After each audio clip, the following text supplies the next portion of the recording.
So this is your class for 5th Jan 2021 for the class on your electrical workshop, and this is Tuesday.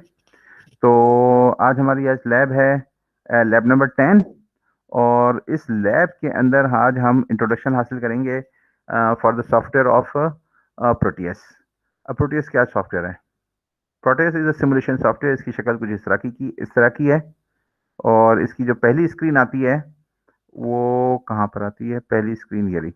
तो इसकी जो पहली screen है वो ये यहाँ पे आती है, जहाँ पे आप गेटिंग स्टार्टेड भी कर सकते हैं और ट्यूटोरियल भी ले सकते हैं और इसके सैंपल प्रोजेक्ट भी खोल सकते हैं, जो कि बड़े कॉम्प्लिकेटेड है। मैंने भी खोल के नहीं देखे, तो खोले थे। बहुत कॉम्प्लिकेटेड किस्म के जो है सर्किट्स उसके अंदर बने हुए हैं, और डेफिनेटली काम के होंगे, लेकिन उसके लिए जो इतने सारे सर्किट बनाने की डिटेल नॉलेज हो उसके पास। तो ऑलरेडी आप मल्टी सिम का सॉफ्टवेयर पहले से सीख चुके हैं, या सीख चुके हैं या नहीं सीख चुके हैं, that is a different thing, but कम से कम आपके पास कंप्यूटर में इंस्टॉल्ड होगा, आपने डाउनलोड किया होगा, इंस्टॉल किया होगा, उसमें कुछ ना कुछ बनाया भी होगा। और सीखने का ताल्लुक तो सिर्फ इतना ही है कि आपको जितना उसमें काम करेंगे उतनी ज़्यादा चीज़ें आपके सामने आती चली जाएंगी। अच्छा, फिर वो थोड़ा सा सॉफ्टवेयर जो है ना, थोड़ा सा मुश्किल हो रहा था, रिलीज वगैरह उसके अंदर सही मिल नहीं रही थी मेरे मतलब की, तो शायद मुझे सही तरीके से इस्तेमाल करना नहीं आ रहा था। तो एक दूसरा सॉफ्टवेयर था, वो मुझे मालूम था, live wire. That was very very small software as compare to the Multisim. उसके अंदर वो बेल्स एंड विसल्स और वो उसके फाइन पैरामीटर सेट करने का ऑप्शन नहीं है, लेकिन for our purpose that was very fine. तो छोटी चीज़ के छोटे मसले होते हैं, तो वो उसका लर्निंग का was very easy. There was no learning का, maybe there was learning का, बट बहुत बहुत क्विक था वो। तो लाइव वायर्स अगर आप सीखें तो बहुत अच्छा है। इसी के साथ लाइव वायर्स के साथ एक और सॉफ्टवेयर भी है, पीसीबी विजार्ड।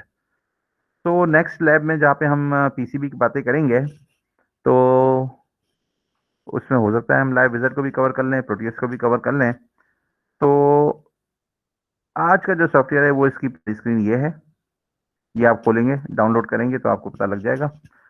अच्छा, अब ये डिजाइनिंग, पहले के ज़माने में जो डिज़ाइनिंग होती थी, वो कोई भी चीज़, सिर्फ इलेक्ट्रॉनिक्स की बात नहीं हो रही है, हर चीज़ मैनुअल होती थी। पेपर पेंसिल पे डिज़ाइन होती थी, और बस उसी के हिसाब से वो उसको सोचते थे और बनाते थे, और उसके फॉल्ट्स वगैरह सारे उसी सिस्टम में पता लगते थे जब चीज़ बनती थी। तो अब दुनिया में चीज़ें डिफरेंट हो गई हैं, हर चीज़ सिमुलेशन में पहले चेक कर ली जाती है, और एक लेवल पे लेकर आके ना उसको फिर एक्चुअल में बनाया जाता है। चाहे वो बिल्डिंग हो, चाहे वो ब्रिज हो, चाहे वो गाड़ी हो, चाहे वो इलेक्ट्रॉनिक्स का सर्किट हो, तो पहले सिमुलेशन होती है हर चीज़ की। And there are so many simulations. कोई अगर पाइपिंग सिस्टम भी बनाना है ना किसी बिल्डिंग का, किसी इंडस्ट्री का, वो भी इसकी भी सिमुलेशन के सॉफ्टवेयर अवेलेबल है। फ्लूइड फ्लो और पता नहीं क्या क्या, फ्लूइड के तो क्या बड़े बड़े सॉफ्टवेयर। सो हर चीज़ जो है ना सिमुलेशन में। तो the same is true for our electronics also. तो इसके अंदर आपको क्या बनाना है? सबसे पहले ये कुछ इंट्रोडक्शन दिया हुआ है, आपको पता लग जाएगा कि क्या है ये। ये ओवरव्यू विंडो है, ये क्या है? ऑब्जेक्ट सिलेक्टर है। यहाँ से अब जैसे यहाँ से जैसा ये टर्मिनल, ये ओवरव्यू विंडो है, पूरी स्क्रीन जो है यहाँ से आपको नजर आ रही है। तो आपको किसी अगर कोई बहुत बड़ी डायग्राम हो, फॉर एग्जांपल मैं इसको बहुत बड़ी डायग्राम बना देता हूँ जूम करके। अब अगर मुझे किसी पर्टिकुलर सेक्शन में जाना है, तो मैं यहाँ से इसकी विंडो को देख सकता हूँ कि मुझे कहाँ जाना है, ये जाना है। सही है। तो इसको छोटा कर लेते हैं, और इस विंडो को कहाँ ले जाना है, वो यहाँ से ये इसका इसका क्या नाम दिया है इन्होंने? इसको क्या कहते हैं? इसको कहते हैं, क्या कहते हैं इसको? क्या कहते हैं? ओवरव्यू विंडो, ये वाली। अच्छा, इस तरीके से यहाँ पर ये एडिटिंग विंडो है, जहाँ पे असल में एडिटिंग करनी है, ये सारी एडिटिंग करनी है। ये जो है ये पार्ट्स मैंने रखे हुए यहाँ पे, या मैं आपको करके दिखाता हूँ सिमुलेशन। यहाँ से मैं गया, इसको ऑन किया, और ये मैंने बटन दबाया तो एलईडी जलना शुरू हो गई। क्या किया? एक बैटरी लगाई है, ये एलईडी लगाई है, ये बटन लगाया है, ये ग्लो हो रही है। जी भाई, नजर आ रही है ग्लो होती हुई? Yes sir. अच्छा, तो ये बटन लगाया हुआ है, ये रेजिस्टर लगा दिया है 200 ओम्स का, और यहाँ से एलईडी ग्लो होती है। तो जब ग्लो होती है तो इसका करंट इस एलईडी का कितना करंट है वो भी यहाँ पे नजर आता है। देखिए अभी तो ये जीरो तकरीबन ऑलरेडी जीरो है। और जो अगर नजर नहीं आ रहा जीरो तो इसकी कोई पता नहीं क्या सेटिंग होगी जो ये जीरो नजर आना शुरू हो जाए, लेकिन अभी ये जीरो नजर नहीं आ रहा। इसकी भी कोई वजह है, क्योंकि ये -8 e⁻⁻8 एक्सपोनेंशियल -8 है, तो समझ लें कि 0.01 माइक्रो एम्पियर्स का ये करंट दिखा रहा है। तो इसकी कोई करंट की वैल्यू नहीं है, ये ऑलमोस्ट जीरो है। लेकिन शायद अगर डिटेल में जाए तो इसको भी हम जीरो कुछ सेटिंग कर दें, सिग्निफिकेंट फिगर्स वगैरह कुछ कम करके इसको जीरो कर दें, लेकिन अभी वो मुझे नहीं आता। लेकिन जैसे मैं बटन दबा देता हूँ कितनी वैल्यू आ जाती है, 33 milliamperes is passing through this यहाँ पे। और अगर मुझे यहाँ पे वोल्टेज भी देखना हो तो मैं करूँगा इसको स्टॉप और वोल्टेज प्रोब लगाऊंगा। यहाँ से वोल्टेज प्रोब लगाई, ये वोल्टेज प्रोब आ गई। एक वोल्टेज प्रोब यहाँ लगा देते हैं, एक वोल्टेज प्रोब यहाँ लगा देते हैं, ठीक है चलता है कि नहीं, एरर आ जाता है ये सारा।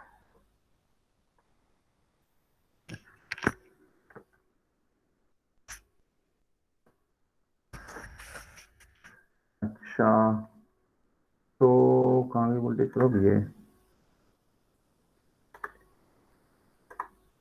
एरर आ रहा है।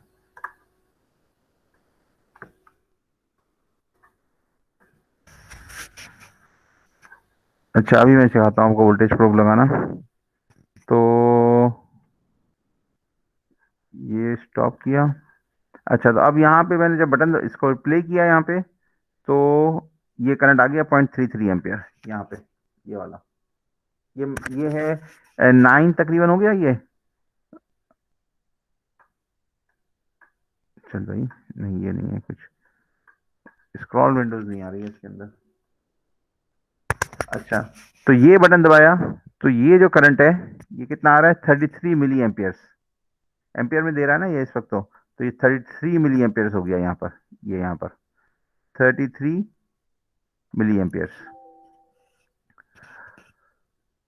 अच्छा तो अब जाते हैं वर्ड में, वर्ड में अगेन। तो ये स्टेटस बार है, यहाँ पे ये जो नीचे नजर आ रही है स्टेटस बार है, ये माउस की पोजीशन देता है और सब कुछ, और बता रहा है कि यहाँ पे ये सेशन चल रहा है, एनिमेशन चल रही है, सिमुलेशन चल रही है, ये बता रहा है, ये स्टेटस बार है। और क्या चीज़ है, एनिमेशन पैनल है, ऑब्जेक्ट सेलेक्टर है। अच्छा पार्ट्स कैसे रखने हैं, वो पार्ट्स कैसे रखने हैं वो मैं आपको बताता हूँ। कि इसके अंदर आपने न्यू प्रोजेक्ट किया और कोई पार्ट रखना है तो आप जाएंगे यहाँ पे पार्ट कंपोनेंट मोड पे, ये कंपोनेंट मोड आ गया। यहाँ से आपने लेट्स से कि बैटरी रखनी है तो ये बैटरी रख दी। और अगर आपने यहाँ पे सर्च करना है तो यहाँ से आपने इसको इसको इसको रखना है, आपने पी को दबाना है और यहाँ पे सर्च करना है। तो ये स्विचेस आ गए, राइट, ये स्विच आ गया, स्विच, ठीक है। तो क्या करना है, कोई पार्ट अगर आप चाहिए आपको तो आपने यहाँ से जाके इसको, ये लाइब्रेरीज है यहाँ पे, ये सारे इंडक्टर्स की लाइब्रेरी है, मेमोरी आईसीज हैं, ये ऑपरेशनल एम्पलीफायर्स हैं, और ये ट्रांजिस्टर हैं, मुख्तलिफ किस्म की बहुत लंबी चौड़ी इसकी लाइब्रेरी है। एनीवे तो ये बात हो गई, ये पार्ट प्लेस करने का मैंने आपको तरीका बता दिया। अच्छा मुख्तलिफ कैटेगरीज में से आप पार्ट्स को प्लेस कर सकते हैं। अच्छा मैं आपको बताऊं कि ग्राउंड रखे बगैर बड़ा प्रॉब्लम हो रहा था, अभी मैं एक्सपेरिमेंट ट्रेशन कर रहा था, मैंने ग्राउंड डिलीट कर दिया। अच्छा किसी चीज़ को डिलीट करना हो ना तो आप इसको डबल क्लिक करें, ये डिलीट हो जाएगी, ये डिलीट हो गया। कैसे, again I just show you again. तो यहाँ पे भी लिखा हुआ है, यहाँ पे ऊपर थोड़ी सी हेल्प दी हुई है इसकी, हालांकि हेल्प इतनी इसकी काम की नहीं है, वो पूरी नहीं है, इसको आपको वीडियो ट्यूटोरियल्स देखने पड़ेंगे अगर आप इसको सही चलना चाह रहे हैं, करना चाह रहे हैं तो सही से इस्तेमाल करना चाह रहे हैं तो। कहीं लिखा हुआ था डबल डबल राइट क्लिक, ये लिखा हुआ है डबल राइट क्लिक। आमतौर पे जो माउस हम चला रहे होते हैं उसमें लेफ्ट क्लिक की बातें होती हैं, लेकिन यहाँ पे double right click on the connected wire of the component to remove connection और द कंपोनेंट रिस्पेक्टिवली। तो इसके अंदर से अगर कोई चीज़ मूव करनी है, फॉर एग्जांपल ये रजिस्टर मुझे उड़ाना है, तो मैं इसको राइट क्लिक डबल करूंगा तो ये उड़ जाएगा, ये उड़ गया। लेकिन मैं इसको अंडू कर लूंगा, ठीक हो गया। ये मैंने आपको टिप बता दी जो यहाँ पे लिखी हुई थी। अच्छा, तो अब आपका टास्क क्या है? कहाँ पे थे हम लोग? यहाँ पे थे, यहाँ पे थे, यहाँ पे थे। अब अगर आप, ये सर्किट बनाना है हमें, और सर्किट बनाने का मतलब है कि ये सर्किट जो मैंने बना दिया है, ये वाला सर्किट, ये सर्किट बनाना है। अच्छा, double click on the component to edit the properties. अगर आपने कोई किसी कंपोनेंट की प्रॉपर्टी सेट करनी है, जैसे मैं अभी आपको करके दिखाता हूँ, अभी मैं आपको करके दिखाता हूँ कि लेट्स से ये मैंने सोल्यूशन ऑन की, ऑफ की थी, इसको मैं डबल क्लिक कर दिया तो यहाँ पर आ गया। यहाँ पे मैंने इसको दे दिया 100 ओम की वैल्यू दे दी। अब इसको प्ले किया, अब इसको मैं आपको वैल्यू दिखाता हूँ 100 ओम्स पे रखने की वजह से क्या हुआ।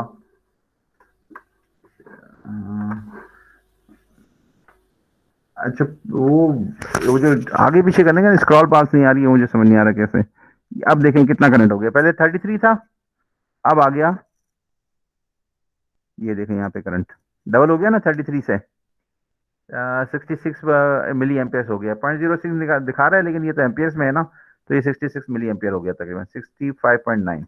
और ये वैल्यू की रजिस्टर पहले 200 लगी थी, अब अच्छा ये जीरो है, मैं पहले बता चुका हूँ आपको। अच्छा, तो ये पुश बटन है, तो लेट्स से कि हम ये बटन के साथ जो है ना, इसको इसको रखते हैं। मैं इसको उठाना चाह रहा हूँ, उठ ही नहीं रहा, अजीब मसला है। अच्छा, यहाँ से ले लेते हैं, यहाँ पे स्विच होगा, कौन सा है स्विच यहाँ से, बटन,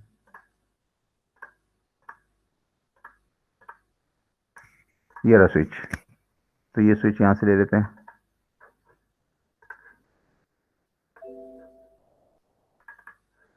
ओहो, कैसे आता है, आ जाओ भाई आ जाओ। Real time progress, real time simulation is in progress. ये देखें यहाँ पे एनिमेशन चल रही है ना, जब मैं यहाँ से पूछ करने को रखने की कोशिश कर रहा हूँ तो रह नहीं रहा, और नीचे क्या दे रहा है, real time solution is progress. तो स्केप करने का बोल रहा है, तो कह रहा है कि वीएसएम एंडेड, तो अब ये जो है स्विच आ जाएगा यहाँ पर, ये स्विच आ गया। तो सिमुलेशन चल रही हो ना, तो ये यहाँ से इसको ऑफ करना पड़ता है। एनीवे तो अब वायर पर अगर अगर आपने कनेक्ट करना हो तो ये यहाँ से लेकर इसको कनेक्ट कर दिया, और ये यहाँ से ये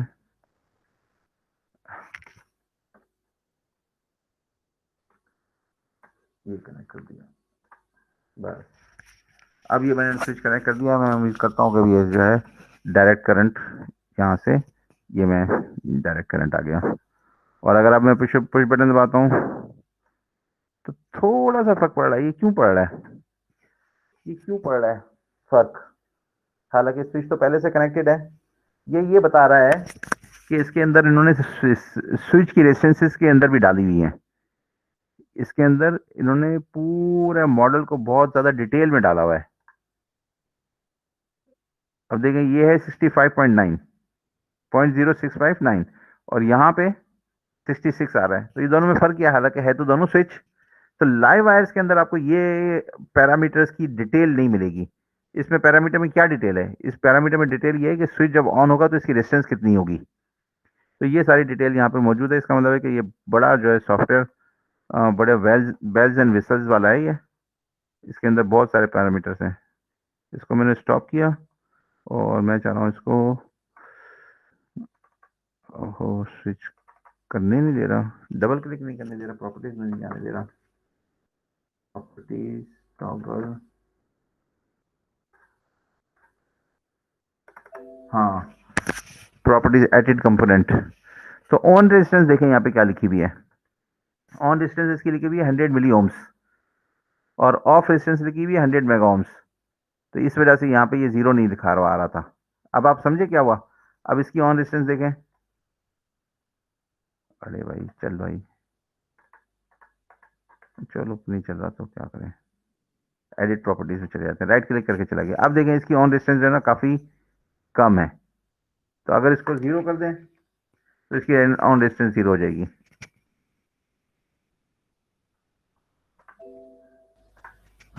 और दोनों की ऑफ रेजिस्टेंस, तो ये बात वाज़ेह हो गई, मैं इसमें मजीद डिटेल में नहीं जाता, आपको पता लगा दिया, मैंने बता दिया कि इसकी एडिट प्रॉपर्टीज में जाके ऑन रेजिस्टेंस है, ऑफ रेजिस्टेंस भी लिखी हुई है, जो कि लाइव है, इसके अंदर आपको इस तरह की वैरायटी नहीं मिलेगी।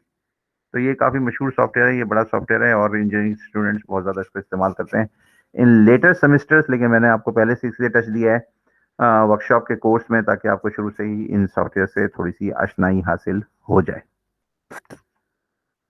हाँ, सही है। तो ये बात वाज़ेह हो गई। फिर आगे चलते हैं। अब आपका ये टास्क है कि आप ये बनाएं सर्किट। ये मैंने आपको सर्किट बना के यहाँ पे दिया हुआ है, और ये सर्किट बनने मैंने दिया हुआ है यहाँ पे आपको, और इसको सिमुलेट करें तो यहाँ पे वोल्टेजेस आ रहे हैं। अब देखें कि क्या आ रहा है। बैटरी कनेक्टेड है 9 वोल्ट की, और यहाँ पे जो वोल्टेज दिखा रहा है ये दिखा रहा है करंट, नहीं यहाँ वोल्टेज है, यहाँ ये करंट है, और वोल्टेज दिखा रहा है 4.45। तो ये तो बड़ी गलत है, हाफ दिखा रहा है। इसका मतलब है कि इसके अंदर कोई प्रॉब्लम है, और वो प्रॉब्लम क्या है? वो प्रॉब्लम ये है कि इसका ग्राउंड सही कनेक्टेड नहीं है। ये सर्किट जो है ना हवा में है थोड़ा सा, इसका रेफरेंस सही नहीं है। तो मैं ये करता हूँ कि यहाँ से जाके इसको कहाँ पे था ग्राउंड, ये देखें ये वाला ग्राउंड, ये वाला ग्राउंड देखें, इसको यहाँ लगा देता हूँ। अच्छा, रियल टाइम सर्विस चल रही है तो वो नहीं चला, ये ग्राउंड लगाया, और यहाँ से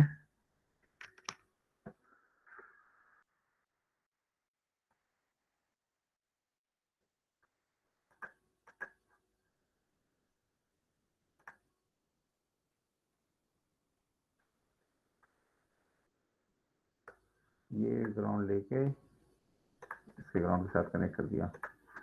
अब देखें क्या हो रहा है। अब ये वोल्टेज पूरे 9 हो गए, सही है। ये वोल्टेज हो गए पूरे 9, और यहाँ पर भी वोल्टेज 9 हो गई है, ये प्रोब लगी हुई है। तो अब जो आपका टास्क है, अच्छा प्रोब लगाते कैसे हैं? प्रोब लगाते हैं यहाँ से, इसको ऑफ किया, यहाँ से चले गए प्रोब में, ये देखें ये क्या चीज़ है, प्रोब मोड। ये प्रोब किया, कौन कौन सी प्रोब मौजूद है आपके पास? वोल्टेज और करंट की प्रोब मौजूद है। तो एक करंट प्रोब, एक हम यहाँ पे लगा देते हैं। अब ये जो है प्रोब ज़्यादा हो गई है, कुछ है इसकी कुछ simulation fail due to netlist compiler error. Probe object R20 is ambiguously placed. ये वाली प्रोब जो है ना, ये वाली प्रोब, ये कह रहा है कि सही नहीं लगी हुई।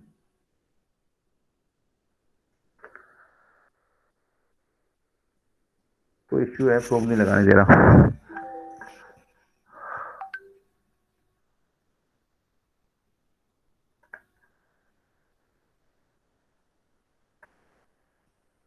क्या कह रहे हैं, क्या प्रॉब्लम हो रहा है?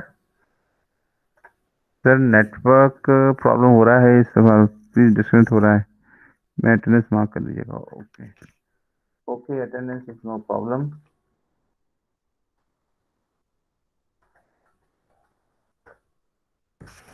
ठीक है, अब जो है नेट का प्रॉब्लम है तो ठीक है। अब अच्छा, ये टास्क बनाना था आपको, ये मैंने आपको यहाँ बना दिया है, लेकिन डेफिनेटली ये फाइल आपके पास मौजूद नहीं होगी, तो आपने खुद ही बनाना होगा ये। और मैंने आपको प्रोब बता दिया कि प्रोब कैसे लगाते हैं, और ये भी मैंने बताया कि ग्राउंड कैसे लगाते हैं। और ये स्विच के मैंने स्विच के और पैरामीटर्स भी बता दिए कि इसकी एडिट प्रॉपर्टीज कैसे करते हैं। यहाँ पे जाते हैं और यहाँ पे राइट क्लिक करते हैं, एडिट प्रॉपर्टीज में चले जाते हैं। लंबी चौड़ी इसकी लाइब्रेरी मौजूद है। यहाँ से अगर आप कोई चीज़ रखना चाहते हैं तो यहाँ से इसको पुट करते हैं, तो ये चीज़ यहाँ से आ जाती है, सही है। और ये लाइब्रेरी की बात, ये लाइब्रेरी है, ये वाली, ये लाइब्रेरीज कौन कौन सी हैं और आपको कौन कैसे चाहती है, लेकिन वो अभी हमारा टॉपिक नहीं है, अभी हम लाइब्रेरी की बात नहीं करते। अभी हमारे पास ये मौजूद है। अच्छा, इसका पीसीबी लेआउट भी ये आगे, जो अगर आपने इसी सर्किट की पीसीबी बनानी होगी तो यहाँ पर पीसीबी अवेलेबल होगी, लेकिन अभी हमने पीसीबी के पर नहीं बस बात करनी है, हमने सिर्फ ये इसका मतलब कैप्चर की बात करनी है। पीसीबी के पर बाद में आएंगे। अच्छा, ये बात वाज़ेह हो गई। अच्छा, ये सर्किट बनाना है, फिर ये सर्किट बनाना है, फिर ये सर्किट बनाना है, और फिर इन सारे सर्किट्स की इक्विवेलेंट रेजिस्टेंस लिखनी है, ये लिखा हुआ है। फिगर 10.8 में ये सारी चीज़ें लिखनी है। फिगर 10.9 की ये चीज़ें यहाँ पे भरनी है। और लेफ्ट पोस्ट टास्क क्या है, इसी सर्किट का आपने पीसीबी बनानी है, लेकिन अभी हम पीसीबी की बात नहीं कर रहे, इसलिए अभी इस पीसीबी वाले टास्क को छोड़ देते हैं। तो ये आज हमारी लैब कंप्लीट हो गई। अब आप लोग सवाल करें। और आज मुझे ये करना है कि ये प्रोटीज सॉफ्टवेयर भी आपको वी ट्रांसफर पे डाल के ना लिंक अवेलेबल कर देना है, ताकि आप इसको कर लें। अच्छा देखिए, मैं आपको दिखाता हूँ मेरे पास सॉफ्टवेयर है कि नहीं है। तो यहाँ पर डी में मेरे पास फोल्डर होना चाहिए इंस्टॉलेशन का, यहाँ पे बस ये सॉफ्टवेयर पड़ा हुआ है। प्रोटीएस प्रोटीएस क्रैक भी पड़ा हुआ है। तो ये मैं अभी मेरे पास कौन सा वर्जन चल रहा है, हेल्प में जाते हैं। प्रोटीएस 8 कह रहा है, ये 8 विंडोज 8 है, कॉमन कंट्रोल है, स्टोर है। 8.3 देखें, ये वाला 8.3 है, सही है। और यही मेरे पास यहाँ पे इसकी इंस्टॉलेशन भी पड़ी है। मैंने लेटेस्ट मंगाया था इसका 9 वगैरह कुछ, लेकिन वो मेरे पास इंस्टॉल ही नहीं हो सका, एरर दे रहा था, इसलिए मैंने कहा कि छोड़ो, और इसी से 8.3 से गुजारा करते हैं। और प्रोटीज क्रैक की मुझे ज़रूरत नहीं पड़ी, लेकिन अगर ये तो प्रोटीज क्रैक है भी इसका 8.7 का, इसके अंदर शायद प्रोटीज क्रैक की ज़रूरत पड़ेगी भी नहीं। और प्रोटीज ये सेटअप यहाँ पे मौजूद है, सेटअप ये चलाएंगे तो इंस्टॉल हो जाएगा। तो ये मैं इसकी जिप फाइल बना के ना आपको दे दूंगा। अच्छा, तो ये तो बात हो गई आज की।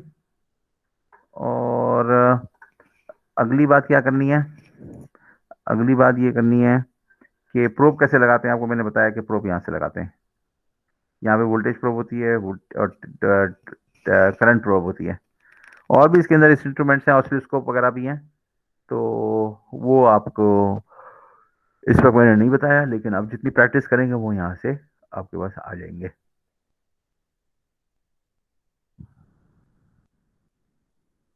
ऑसिलोस्कोप भी कनेक्ट कर सकते हैं, ठीक है। तो ये लैब हो गई। अब मैं क्योंकि आपको नॉर्मली सिर्फ लैब का नहीं कंडक्ट करवाता हूँ, अरे ये तो मैंने सिर्फ आपको बताया है, ओवरव्यू दिया है, बाकी सारी प्रैक्टिस तो आपका काम है। हमारा टास्क ये है कि ये वाली लैब परफॉर्म करके दे दें, और बाकी जितना आपने सीखना है वो आपकी अपनी मर्जी है। लेकिन ये बड़ा ही जो है बड़ा सॉफ्टवेयर है। इसके अंदर देखें, आज मैंने जो आपको एक्स्ट्रा नॉलेज देनी है वो मैंने आपको बताना है। जो मैंने आपको वीडियो बताई थी, कि वीडियो मैंने कहा कि ये वाली देखो, कौन सी वाली, ये वीडियो वाली है। तो ये वीडियो देखेंगे तो आपको एक्स्ट्रा नॉलेज मिलेगी आज की, और मैं थोड़ी सी दे भी देता हूँ यहाँ पर। एक्स्ट्रा नॉलेज कहाँ गया,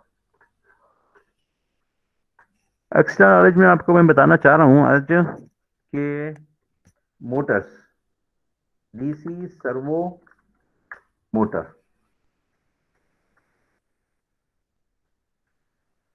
सर्वो मोटर। अब देखें, एक मोटर है ना, अगर डीसी सिंपल या एसी मोटर, तो उसका काम क्या है, उसका काम है घूमना।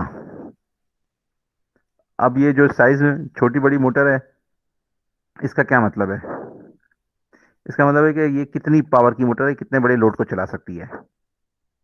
अगर ज़्यादा बड़ी मशीन है, बहुत ज़्यादा वेट है किसी चीज़ पर, तो आपको जाहिर पता है कि एक उसकी कॉरस्पॉन्डिंगली एक पावर कैलकुलेशन करनी पड़ेगी कि what power will be enough for a particular task.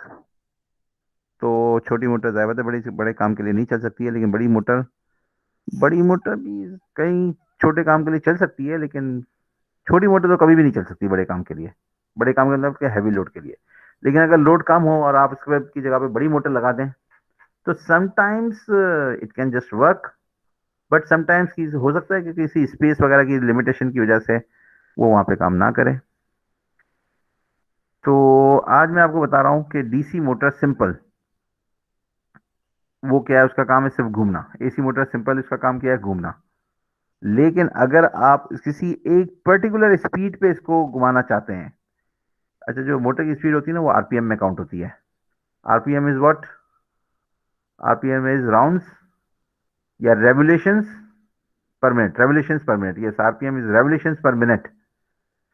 तो मोटर की टर्म्स में we normally talk in terms of RPM, the revolutions per minute. और आमतौर पे हमारा जो सिस्टम ऑफ यूनिट होता है उसके अंदर हम सेकंड लेते हैं, तो ये आरपीएस भी हो सकता है। लेकिन आमतौर पर मोटर्स की टर्म्स में we always talk in terms of RPM, that is revolutions per minute. अब मोटर का काम है घूमना, लेकिन कभी कभी ऐसा भी होता है कि आप मोटर से कोई एक ऐसा काम लेना चाह रहे हैं जो किसी चीज को कहीं पहुंचाए और वो वहां पे फिर जाके मोटर रुक जाए। तो इस तरह का मैकेनिज्म होता है, उसको कहते हैं हम पोजीशन सर्वो। कंट्रोल, सर्वो कहते हैं।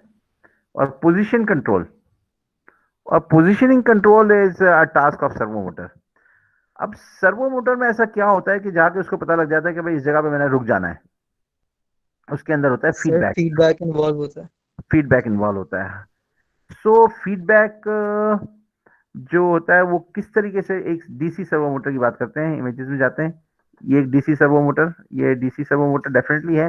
लेकिन इस वक्त जो मैं आपको जो सारी से ज्यादा सारी डीसी सर्वो मोटर जो बताना चाह रहा हूँ वो ये है, एक साइज ये वाला है, ये डीसी सर्वो मोटर है। और दूसरी सी डीसी सर्वो मोटर मैंने आपको कौन सी दिखाई थी अभी, ये वाली, ये डीसी सर्वो है। ये आमतौर पर बाजार में अवेलेबल होती है। अ, छोटी वाली 250, 200, 150, 200 की होती है। ये बड़ी वाली है थोड़ी सी, ये होती है तकरीबन आपकी 700, 800 की। और अगर ज़्यादा पावर की और क्वालिटी की होगी तो फिर 1000, 2000 रुपये की भी होती है। और फिर और ज़्यादा अच्छी क्वालिटी की होगी तो फिर 10,000 की भी होती है। एक मोटर छोटी सी मोटर 10,000 रुपये की। इसके अंदर क्या होता है ऐसा कि ये फ्री रनिंग मोटर नहीं होती है। आपको वीडियो दिखाई थी मैंने, उस वीडियो में जाके देख लीजिएगा आप। ये फ्री रनिंग मोटर नहीं होती, इसके अंदर एक मैकेनिज्म है, इसके अंदर इलेक्ट्रॉनिक्स है। और डेफिनेटली इसके अंदर ये डीसी मोटर है। लेकिन अगर डीसी मोटर को सिंपल चलाएंगे विदाउट एनी फीडबैक या विदाउट एनी इलेक्ट्रॉन्स तो ये इसमें घूमते रहना है। सप्लाई उल्टी कर देंगे तो उल्टी घूमेगी। लेकिन यहाँ पे फीडबैक मैकेनिज्म होता है। तो वो फीडबैक मैकेनिज्म इसके अंदर क्या होता है, इस मोटर के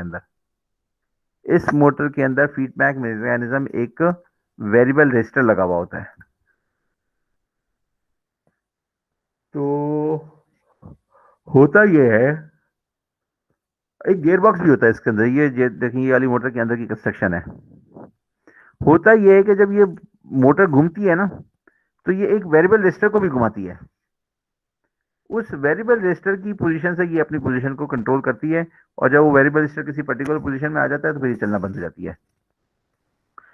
और चलना बंद हो जाए ना, फिर भी ये फिर भी एक अपनी पावर इसके ऊपर अप्लाई कर रही होती है for holding this for holding this shaft in its actual position, in its defined position. जो भी आपने इसको शाफ्ट को डिफाइन किया हुआ है कि इस जगह पे ये हो, तो ये इसको मेंटेन करती है, इसलिए ये हार्ड हो जाती है। ये it's normally free to move if there is no power applied to this servo motor. लेकिन अगर आपने इसको पावर अप्लाई कर दी है तो ये इसी जगह पर इसने अपने आप को मेंटेन करेगी।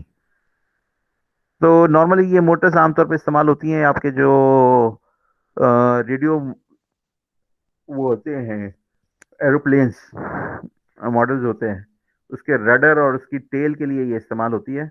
और एलरॉन्स के लिए इस्तेमाल होती है। इससे एलरॉन्स वो होते हैं जो परों पे लगे होते हैं, और रडर्स शायद वो होते हैं जो टेल पे लगे होते हैं। तो ये उसके लिए इस्तेमाल होती है। तो हवा का प्रेशर होगा तो ज़्यादातर एलरॉन्स या रडर्स जो है वो अपोजिट पोजीशन में जाने की कोशिश करेंगे, लेकिन ये इसको हार्ड कर देगी और ये इसको पोजीशन को मेंटेन करेगी। So this is a servo motor, जिसके अंदर मैंने आपको ये बताया कि इसके अंदर एक फीडबैक मैकेनिज्म होता है। ये वेरिएबल रजिस्टर होता है आमतौर पर इस तरह की सर्वो में।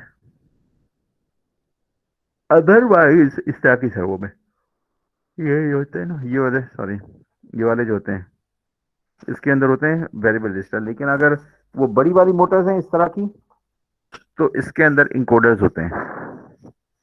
इंकोडर क्या होता है? इंकोडर जो होता है वो पोजीशन फीडबैक देता है, लेकिन वेरिएबल रजिस्टर की ज्यादा से ज्यादा बहुत ज्यादा प्रिसाइज होता है। ऑप्टिकल इनकोडर्स होते हैं वो। और ऑप्टिकल इनकोडर्स में भी दो किस्म के आते हैं, एक होते हैं एब्सोल्यूट इनकोडर्स और एक होते हैं रिलेटिव इनकोडर्स। तो ये मैं आपको बताता हूँ what is absolute encoder and what is relative encoder. Absolute encoder, absolute encoder का मतलब ये होता है कि ये वाली जैसे डिस्क है, तो this is coded in a form of pattern. तो यहां से इस वाले को अगर आप देखें तो हर एक पोजीशन पे डिफरेंट नंबर बनेगा, हर पोजीशन पे। लेट्स से कि इसको 1 1 कर लेते हैं, तो इस पोजीशन पे क्या नंबर बनेगा? 1। ओए, क्लिक हो गया, सॉरी। अच्छा चले, क्लिक हो गया तो कोई बात नहीं। अब इस पोजीशन पे क्या बनेगा? अगर मैं इसको कहता हूं कि ये जो व्हाइट पार्ट है ये 1 है, तो ब्लैक वाइट 0 होगा। तो इस तरीके से ये हो गया 1 1 1 1, ब्लैक 0 हो गया, फिर 1, फिर 0, फिर इस तरीके से ये। और इसके अंदर कितनी पल्सेस होंगी, इसकी पोजीशंस कितनी होगी जो इस मोटर की शाफ्ट को बता सकेंगी?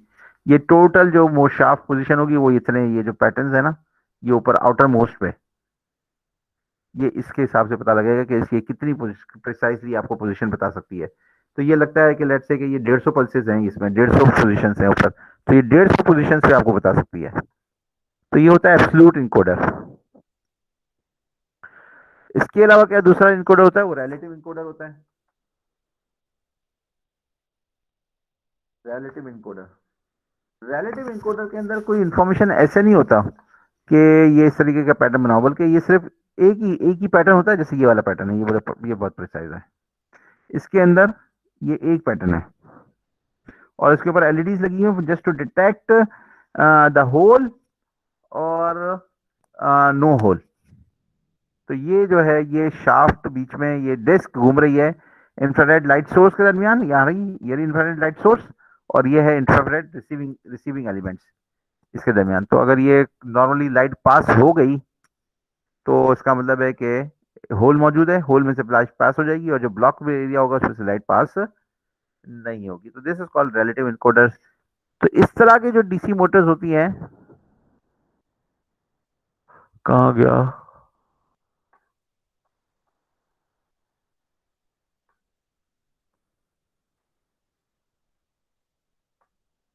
इस तरह की जो डीसी मोटर्स होती हैं ये बड़ी वाली, उसके अंदर रिलेटिव या एब्सोल्यूट इनकोडर लगे हुए होते हैं। आपको बाइनरी नंबर तो आते होंगे शायद। तो बाइनरी नंबर का मतलब होता है 1 जीरोस। एक और नंबर होता है उसको कहते हैं ग्रे कोड, वो भी 1 जीरोस होते हैं, लेकिन उसकी खासियत तो ये होती है कि कंसेक्टिव नंबर्स में कभी भी 2 नंबर से ज्यादा चेंज नहीं होते। बाइनरी नंबर तो ये हो सकता है ना कि पहला नंबर है 0 0 0 हो, अगला नंबर है 0 0 0 1। मैं लिखता हूं इसको।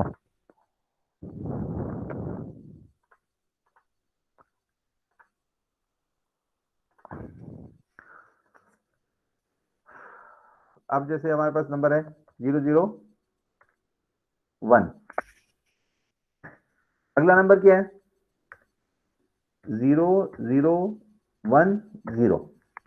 अब इसके अंदर 2 बिट्स चेंज हो गई, एक बिट तो चेंज हो गई, 1 0 हो गई, और जो 0 थी वो 1 हो गई, तो इसका मतलब 2 बिट चेंज हो गई। इसी तरीके से आगे नंबर आते हैं इसके अंदर 0 0 1 1। अब इसके अंदर सिर्फ एक बिट चेंज हुई है, पहले 0 थी, ये 1 हो गई, बाकी सब वही रही जो पिछली प्रीवियस थी। लेकिन अब जो नेक्स्ट नंबर में आएगा वो हो जाएगा 0 0 0 0 0 1 0 0। तो नेक्स्ट नंबर ये हो जाएगा, इसके अंदर 3 बिट चेंज हो गई, 1 1 जो थी वो 0 0 हो गई, और जो 0 थी वो 1 हो गई, और इससे भी ज्यादा बिट चेंज हो सकती है। तो ये जो स्कीम है इसको कहते हैं बाइनरी नंबर्स। लेकिन अगर कोई ऐसी स्कीम बनाए नंबर्स के अंदर जिसके अंदर एक वक्त में दूसरे नंबर पे जाने के लिए एक बिट से ज्यादा चेंज ना होती हो, तो उस कोड को कहते हैं ग्रे कोड। उसको कोड कोड को क्या कहते हैं? Grey code. और ये जो इनकोडर्स होते हैं ना, एब्सोल्यूट इनकोडर्स मैंने आपको दिखाया अभी, ये एब्सोल्यूट इनकोडर्स, इसके अंदर जो इनकोडिंग होती है बाइनरी नंबर्स में नहीं होती है, बल्कि ये ग्रे कोड्स में होती है। इसकी एक रीजन है। उसकी रीजन क्या है?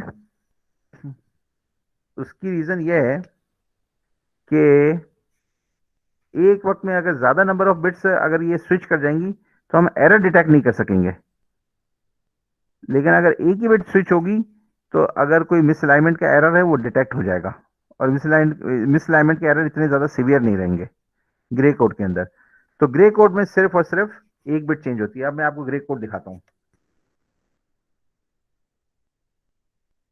This is comparison of binary code with grey code. अब देखें बाइनरी कोड में क्या हुआ, 0 0 0 0। ग्रे कोड भी स्टार्ट हुआ 0 0 0 0, बाइनरी नंबर हो गया 001, एक ही नंबर बिट हुई थी तो ग्रे कोड में भी 0001। लेकिन बाइनरी नेक्स्ट नंबर 2 इज 0010। लेकिन ग्रे कोड के अंदर क्योंकि दो बिट नहीं चेंज कर सकते, देखें ये 1 थी वो 0 हो गई, और जो 0 थी वो 1 हो गई। ग्रे कोड में एक में दो नंबर चेंज नहीं कर सकते, तो इसका मतलब है कि ये नंबर नेक्स्ट ग्रे कोड नहीं हो सकता था, इसलिए नेक्स्ट ग्रे कोड इज 0011। ये 2 की रिप्रेजेंटेशन है। अब इसके अंदर देखें जो प्रीवियस नंबर से सिर्फ एक बिट चेंज हुई, अगले नंबर पे जाए तो एक बिट चेंज हुई, 10 हो गया, बाकी सब वही है। अगले नंबर पे जाएं तो 00 है, 11 है, ये नंबर चेंज हो गया, 0 से 1 हो गया। अगले नंबर पे जाए तो 01 हो गया, अगले नंबर पे जाए तो ये वाला 1 0 हो गया। इस तरीके से सिर्फ एक बिट चेंज होगी। लेकिन बाइनरी में ऐसा नहीं है, ये देखें बाइनरी में 100 से क्या हो गए, नहीं ये जीरो, ये देखें ये वाला 7 से जब 8 पर आए तो 0111 था, वो हो गया 1000। तो 3 बिट चेंज हो, बल्कि चारों के चार चेंज हो गई, जो 0 थी वो 1 हो गई, जो 1 थी वो 0 हो गई, चारों चेंज हो गई। लेकिन इसके अंदर सिर्फ एक बिट चेंज हुई है, 0 से 1 हुआ है, बाकी 100 तो जो इंकोडर्स होते हैं वो ग्रे कोड में कोडेड होते हैं। और सर्वो मोटर जो चलती है, डीसी सर्वो मोटर की बात हो रही है, ये जो मोटर्स होती हैं सर्वो मोटर्स, ये वाली, ये आपके नॉर्मल से पावर सप्लाई से नहीं चलेंगी।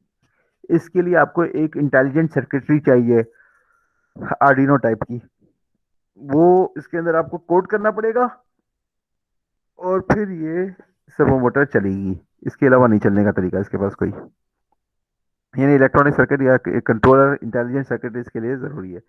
तो वो मैंने जो आपको वीडियो का लिंक दिया है, वो आप इसको देख लीजिएगा, सर्वोमीटर पता लग जाएगा। इसके अलावा ये जो अभी मैंने आपको सॉफ्टवेयर बताया ना, ये वाला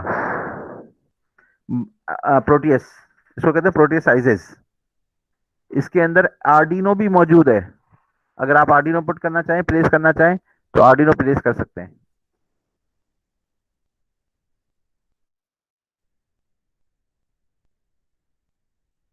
आर्डिनो इसके अंदर आ नहीं रहा क्योंकि मैंने इसके अंदर आर्डिनो की लाइब्रेरी ऐड नहीं की हुई है।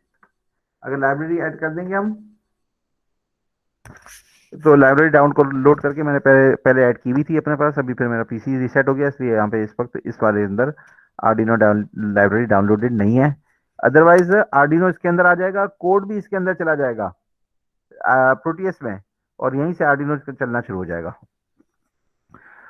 तो यहाँ के ये जो वीडियोस हैं, इसमें आपके पास ये सारी चीज़ें मिल जाएंगी आपको, सर्वो मोटर कैसे चलती है। तो प्लीज़ ज़रा इसको देखिएगा, और अगर कोई इश्यू हो, कोई सवाल हो तो मुझसे पूछिएगा। So this is it for right now, और अगर कोई आपने बात करनी है तो कर लें, वरना this session was very tiring, one way बोलना पड़ता है और मैं बहुत थक गया हूँ। I am stopping the recording now.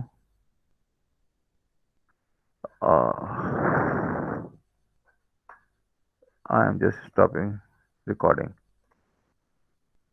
Stop recording.